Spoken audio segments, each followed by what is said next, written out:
ज़ोय से शुरू होने वाले अल्फाज। ज़ोय से शुरू होने वाले अल्फाज।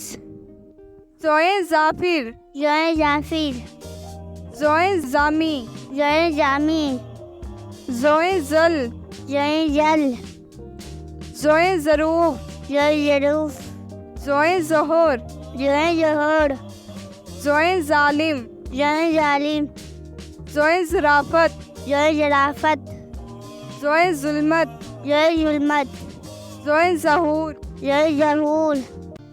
भालू और शहद की मक्खियाँ। एक दफ़ा का जिक्र है, एक जंगल में एक काहली रहता था।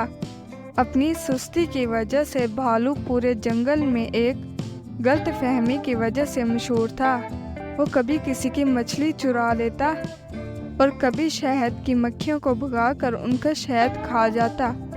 एक रात भालू को भूख लगी थी कि अचानक उसने दरख्त पर सरसराहट की आवाज़ें सुनी। उसने नज़र उठाकर देखा तो उसे एक छत्ता नज़र आया। अब रंगा के मुंह में पानी भर आया।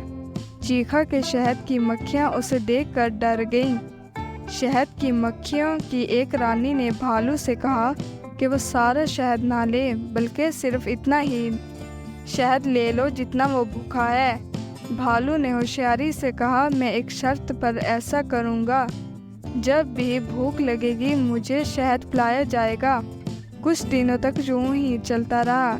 शहद की मक्खी ने एक बड़ा बर्तन रखा। शहद की मक्खियाँ हर रोज़ बर्तन में शहद डालती थी और मक्खी खुशी खुशी मुफ्त शहद खाती थी। मुफ्त में खाने का मज़ा लेने लगा। जब भी शहद की कमी या देर होती तो भालू दरख्त को हिलाता और ज़ोर ज़ोर से रानी को डराता। जा रही है, वो हमसे ज़बरदस्ती खाना छीन लेता है और ख़ुद दिन भर काहली की तरह पड़ा रहता है। शहद की मक्खियों ने भन भन की आवाज़ लगाकर रानी की हमायत का ऐलान किया।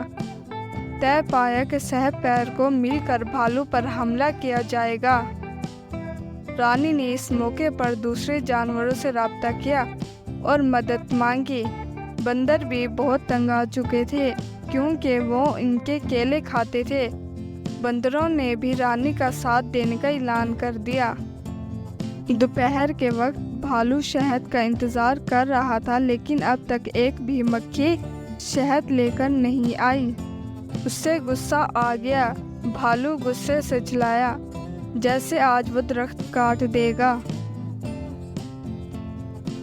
इसने बहुत सी मक्खियों का शोर सुना। ओह, ये क्या कर रहे हैं? शहद की मक्खियों ने उस पर हमला कर दिया। कोई मुझे इनसे बचाए, लेकिन अब उसे बचाने वाला कोई नहीं था। दूसरी तरफ बंदरों ने भी नारियल तोड़कर मारना शुरू कर दिया। भालू को 2 नारियल लगे, जिससे उसका सर फट गया और वो दर्द से कराहता हुआ भाग गया। उसे कभी किसी ने नहीं देखा।